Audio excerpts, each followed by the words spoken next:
Let's take a look at some more VTLs. If I zoom in a little bit on this chart, we can get a clearer look at this VTL, which is a downward VTL of the 40-week cycle. As you can see, this VTL has been plotted from this peak over here in October 2007 to this peak here in May 2008. So these two peaks have been joined by a straight line, which is then extended further forwards. And those are in fact the last two consecutive peaks of the 40-day cycle, because the last trough of the 40-day cycle has been found here in March 2009. And so that is the first 40-day cycle. The peak of that cycle is this peak over here, and this is the second 40-day cycle, the peak of which is over here. Now you might ask, because price has moved fairly far beyond the last trough of the 40-day cycle, whether there isn't a peak to be found in this region here. Well, yes, there could be, and the Hurst trader will certainly look for a peak in this region over here, and it might attempt to draw a VTL from this peak to the peak of the previous cycle. However, in this case, this is an example of rule number 3, the rule that applies only to downward VTLs. Let's assume that we decide that this peak here is the most recent peak of the 40-week cycle. This is information that might be corroborated and supported by the crossing of other VTLs or the use of FLDs. Now, if we were to assume that this was the peak of the 40-week cycle, then we might try to draw a downward VTL connecting this peak with the peak of the previous cycle, which is over there. However, this would contravene rule number 3, because in between these two peaks, there is a trough of a cycle that is longer than the cycle of the VTL we are plotting. We are plotting the 40-week VTL, and here is a trough of the 18-month cycle. So that is what rule 3 stipulates, that we cannot join two peaks with a VTL if in between those two peaks there is a trough of a cycle longer than the cycle upon which the VTL is based. Okay, so let's take a look at a few more VTLs. I mentioned a moment ago that we could use VTLs to find evidence that the peak here is a peak of the 40-week cycle. Let's have a look and see if that has happened yet. Remember that to find evidence of the peak of the 40-week cycle, we would look at the VTL one cycle shorter than 40 weeks, in this case the 20-week cycle, and here is an upward VTL of the 20-week cycle, which connects the most recent two consecutive troughs of the 20-week cycle. You will notice the price has not yet crossed this 20-week VTL, and so in fact we cannot say with certainty, based on this evidence alone, that the 40-week cycle has encountered its peak. However, I would like to show you some of the logical reasoning that goes behind Hurst cyclic theory, and provide some evidence that the 40-week cycle has encountered its peak.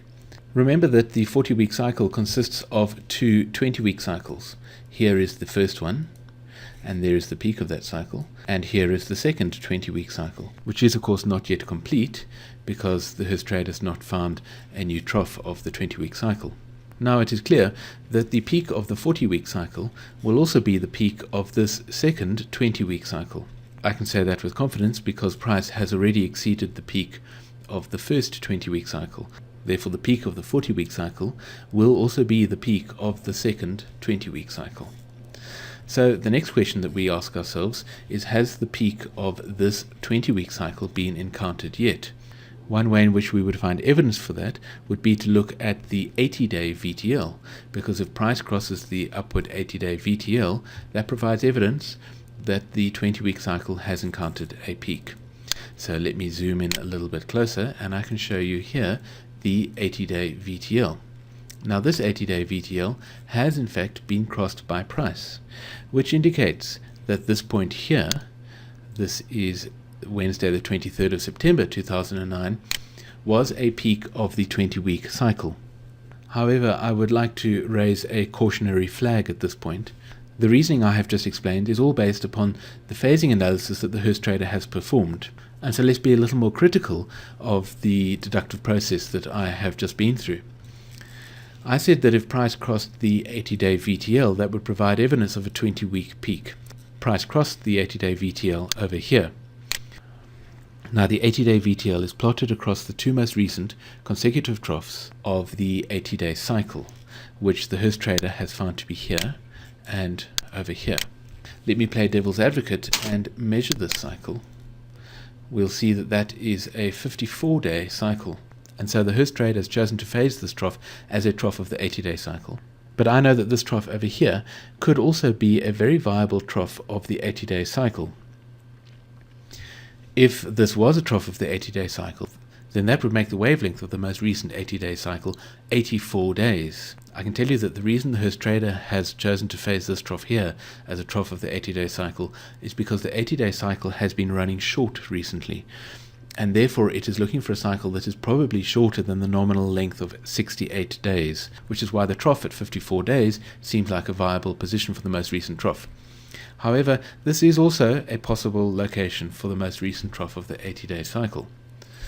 And so, if this was to be the most recent trough, then of course price would not have crossed the VTL that would be drawn between this trough and that trough over there.